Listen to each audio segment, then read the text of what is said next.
Estamos de volta com o programa Abrindo a Bíblia.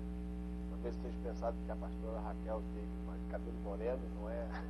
Não é a Raquel, sou eu, Cláudio, que está aqui de volta conversando contigo sobre a palavra de Deus. Talvez você que tenha desacostumado comigo, né? Eu berro um pouco mais do que ela também.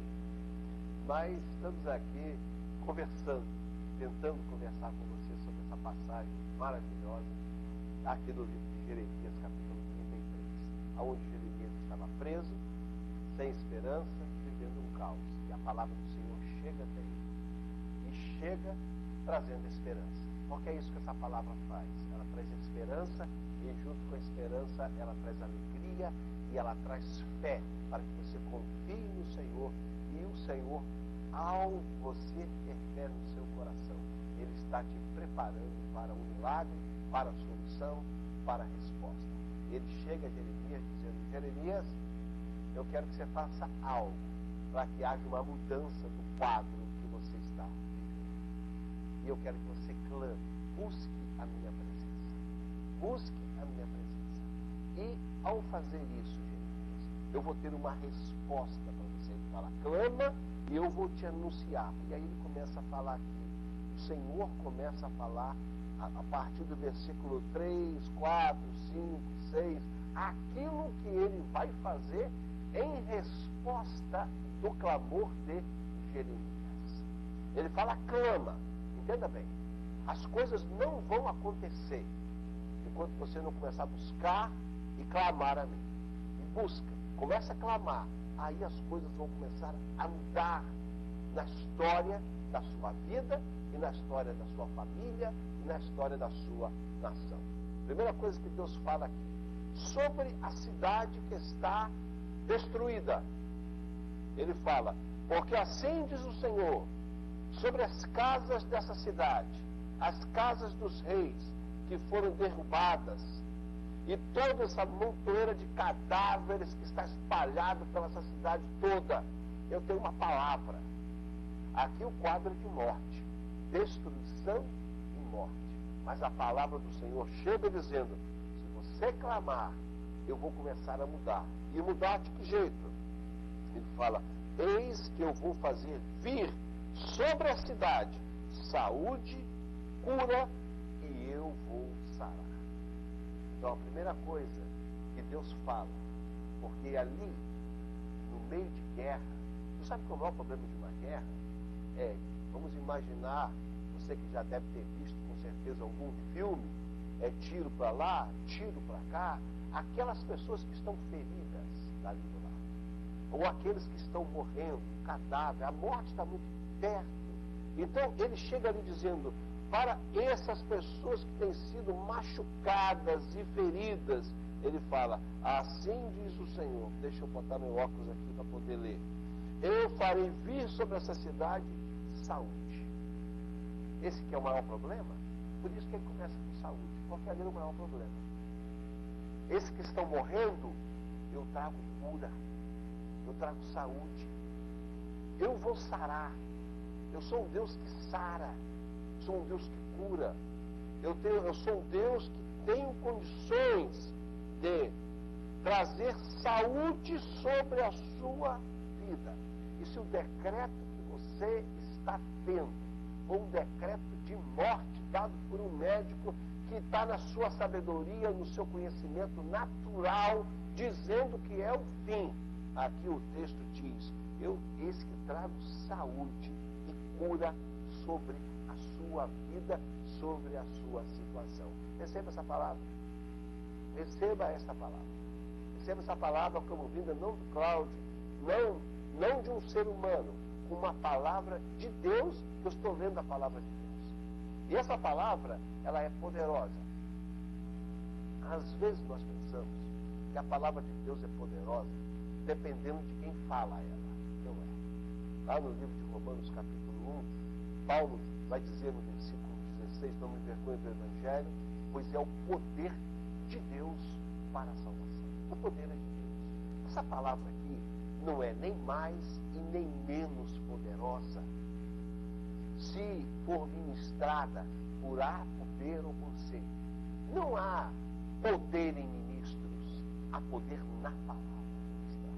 É ela que cura. Estou lembrando aqui uma vez que eu fui convidado, eu e a Raquel, para visitar um empresário aí. E aí nós fomos lá, chegou lá, tinha uma Bíblia, queria que a gente ungisse a Bíblia para ficar mais poderosa do que ela.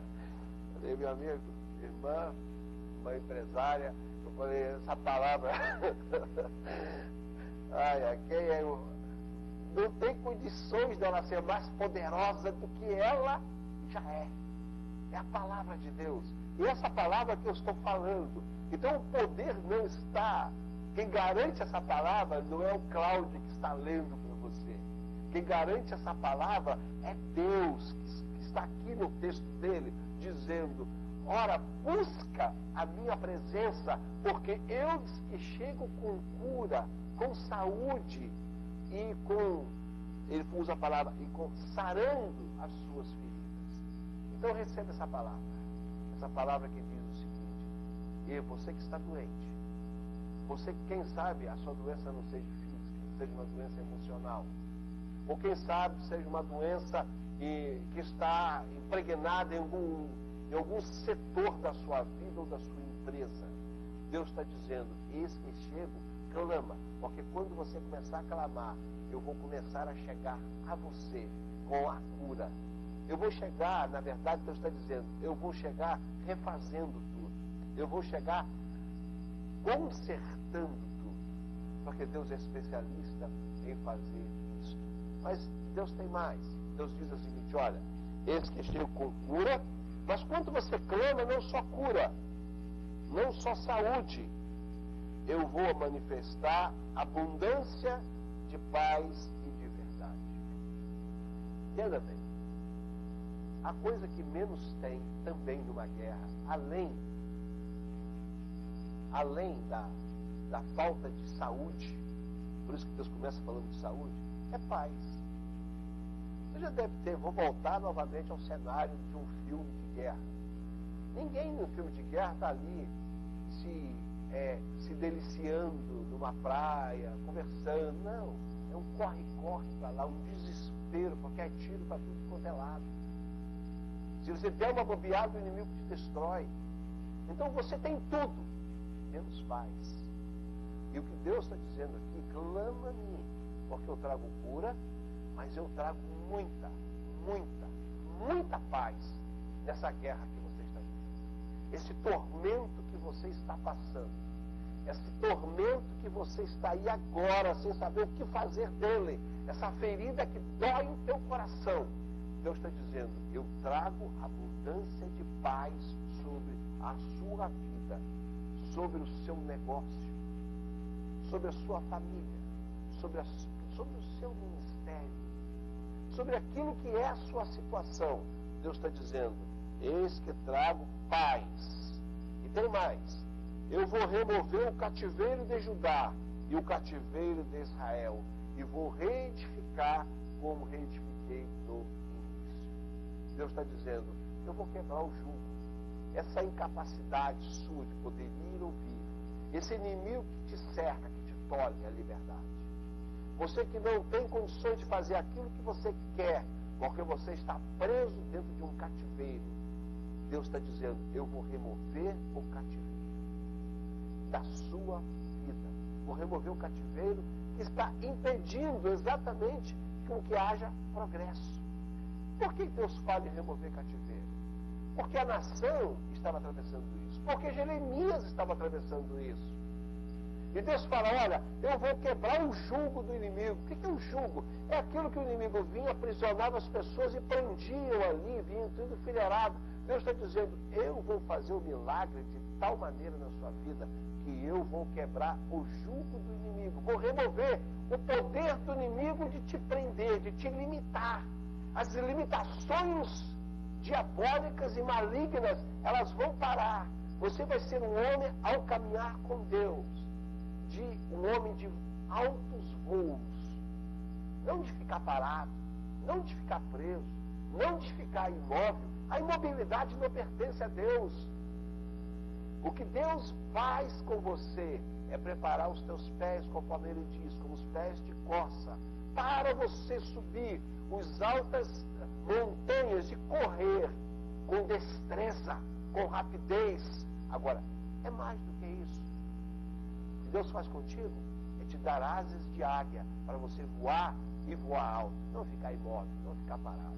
Mas Deus está dizendo aqui, parece que você está preso, mas eu sou aquele que remove o teu cativeiro e vou te edificar como no princípio. Por que Deus está falando sobre edificação? Porque a nação estava sendo destruída.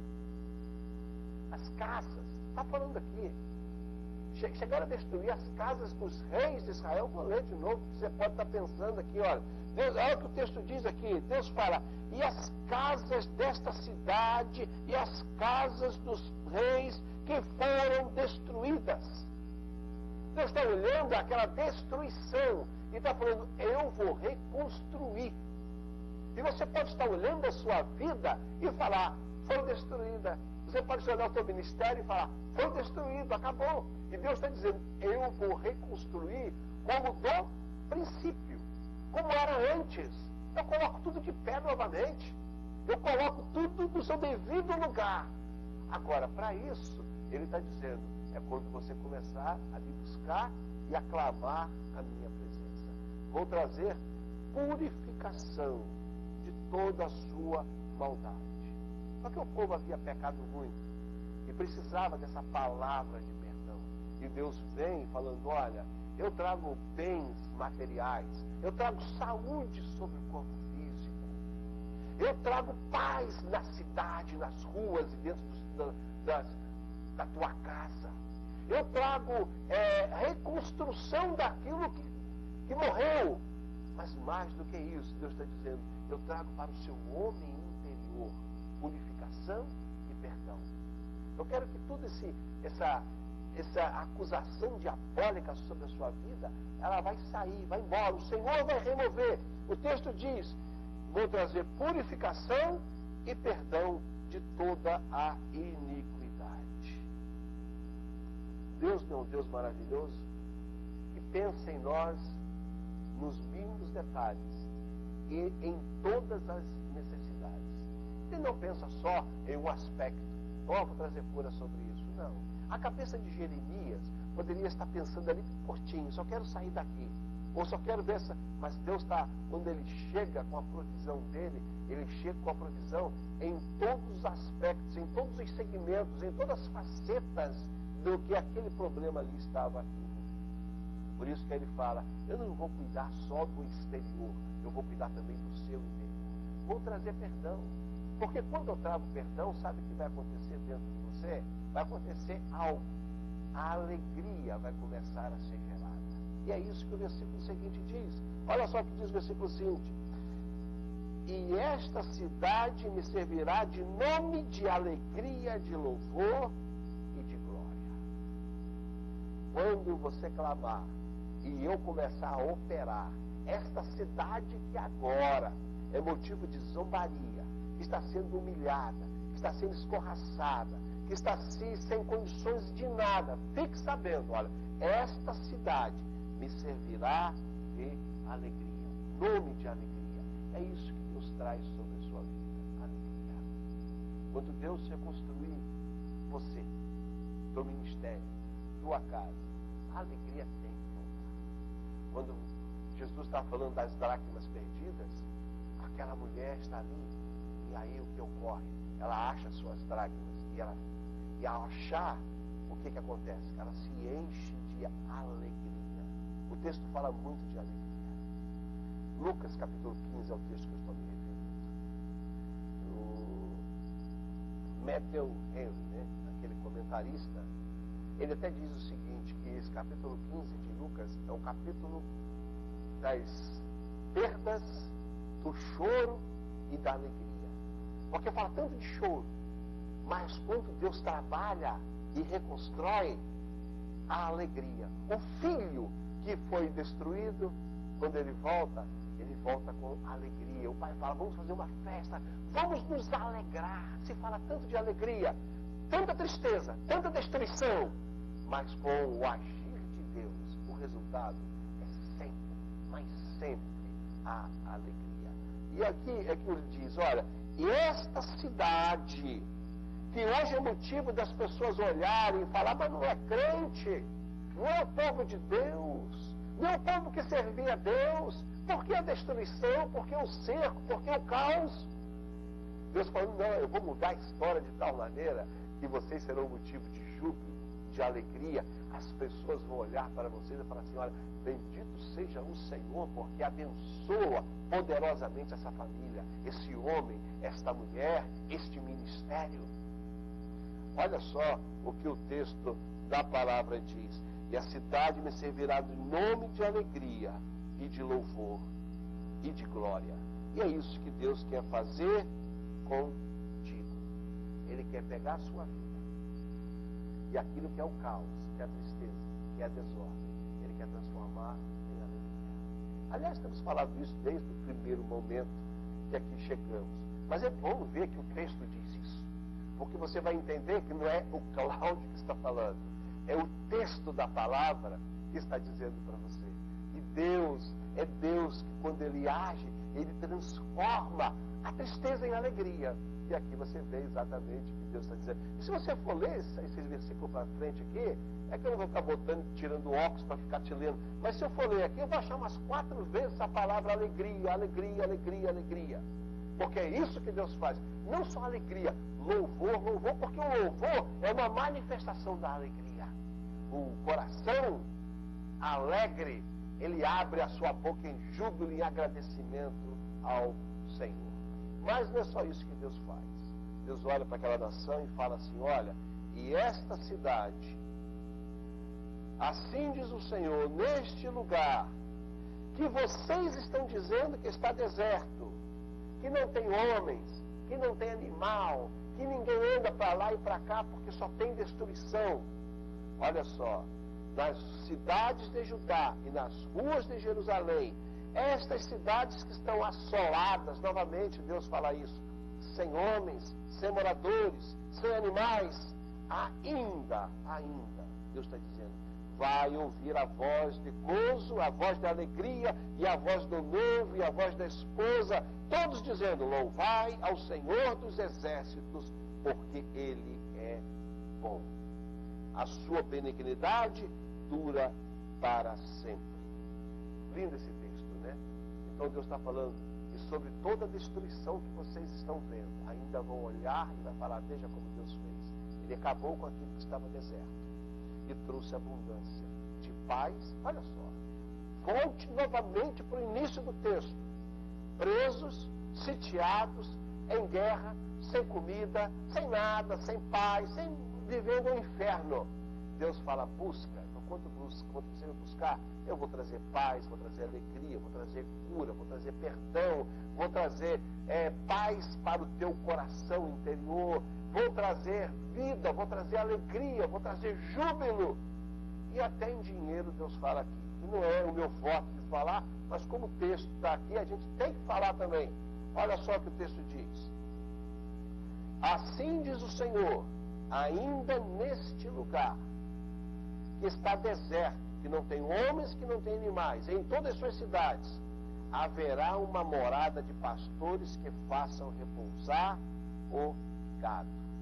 Então, eles não tinham gado, não tinham o que comer. O sítio foi tão grande que eles estavam até tentando ali negociar, tantas cabeças de pessoas valiam, não sei o que, pelo tamanho do sítio. Nas cidades e montanhas, nas cidades das planícies, e em todo lugar de Benjamim, nos contornos de Jerusalém, nas cidades de Judá, ainda passará gado pelas mãos dos contadores, diz o Senhor. Olha só o que o texto, eu vou até fechar minha Bíblia aqui, mas esse texto é poderoso. Deus está dizendo assim, olha, você hoje está sem o que comer, você não tem o que comer, mas a abundância que eu vou trazer sobre a sua vida é de tal tamanho, e você vai ter tantos pastores que vão ter que ter casas lá onde eles tomam conta. Mas mais do que isso, essas cidades que estão desertas e assoladas e destruídas, eu vou trazer tanta prosperidade sobre a sua vida que você vai ter que ter contador para poder contar as suas ovelhas. Eu vou colocar empregados para poder contar aquilo que eu estou te dando. É Deus que está dizendo.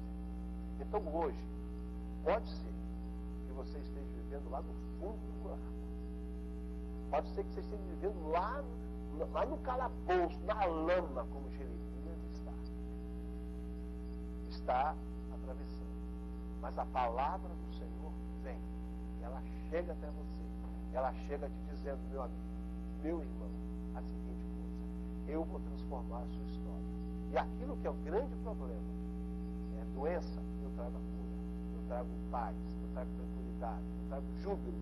Mas eu também, você que não nem tem o que comer, e era a situação específica desse homem ali, olha, eu vou trazer tanta abundância, essa cidade vai se encher do sonido do gado. Eu não li esse versículo aí, mas está aí também. Vai ter tanto, não se tinha mugido de gado, porque já tinham comido tudo. Mas Deus está falando, eu vou reconstruir, vou restituir, de tal maneira que nos campos você vai ter que colocar casas para os seus empregados. E dentro da cidade, você na hora de contar e vender, vai ter contadores, empregados, especialistas em contabilidade, para poder contar aquilo que eu tenho de te dar. Então vamos aqui nesse dia parar, olhar, esperar em Deus e buscar o Senhor. É o que o texto está dizendo. Busca a minha presença, clama-me, porque eu vou responder. Mas para ter tudo isso, para ter tudo, o profeta resume só numa coisa: clama a mim. A resposta vai ser essa. Então não olhe a resposta, olhe naquilo que você tem que fazer. Uma coisa você faz, outra coisa Deus faz. Toda a provisão, toda a cura, toda a abundância, toda a restituição, toda a alegria, toda a paz, tudo é Deus que faz. O que é que você faz? Versículo 3: clama-me, me busca, e aí eu vou fazer algo. Uma coisa é o penitente, eu faço, clamo.